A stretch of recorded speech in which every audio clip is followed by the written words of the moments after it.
সোনা Santa gift দিয়ে গেছে সোনা। সত্যি কি স্যান্টা ক্লজ এসে গিফট দিয়ে যায়? আগে আমার সোনা কিন্তু এটাই ভাবতো, তবে এখনও বুঝে গেছে স্যান্টা ক্লজের রূপে তার মাম্মা পাপাই তাকে গিফট দিয়ে যায়। এটা তো একটা গল্প, যদি সত্যিই স্যান্টা সবাইকে গিফট দিত তাহলে হয়তো প্রতিটা বাচ্চাকেই দিত, বেছে বেছে দিত না। যাই হোক, আজকে ক্রিসমাস ট্রিটা বার করা হলো, যেহেতু কালকে ক্রিসমাস। আগের 2 বছর তো ক্রিসমাস ট্রি সাজানোটাও সোনাকে সারপ্রাইজ দিতাম, যেহেতু ও পড়তে যেত। তবে কাল না ওর পড়াই ছিল না, তাই আর ক্রিসমাস ট্রি সাজানোটা ওকে সারপ্রাইজ দিতে পারলাম না। যাই হোক, ও আমার সঙ্গে অনেকক্ষণ ক্রিসমাস ট্রি সাজানোর পর আমরা চলে গেলাম মায়ের দোকানে।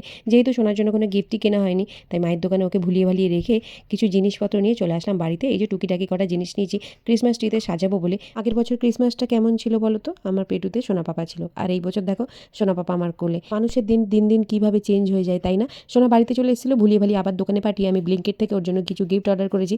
যেরকম এই স্কেটি বোর্ডটা, ওর আগের স্কেটি বোর্ডটা নষ্ট হয়ে গেছে, এরকম প্লে স্যান্ড একটা মানে ক্লে টাইপের। গিফটগুলো সব লুকিয়ে রেখে দিয়েছি। শিনু পাপাকে ঘুম পাড়িয়ে ক্রিসমাস ট্রিটা ভালো করে সাজিয়ে নিয়েছি। সোনা ততক্ষণ চলে এসেছিল। ক্রিসমাস ট্রি সাজানোটা কেমন হয়েছে কমেন্ট করো। এই যে আমার ছোট্ট স্যান্ডটা কেমন লাগছে কমেন্ট করো। যারা যারা এই বছর গিফট পাওনি ভিডিওটা শেয়ার করে দাও, সামনের বছর তোমরাও গিফট পাবে।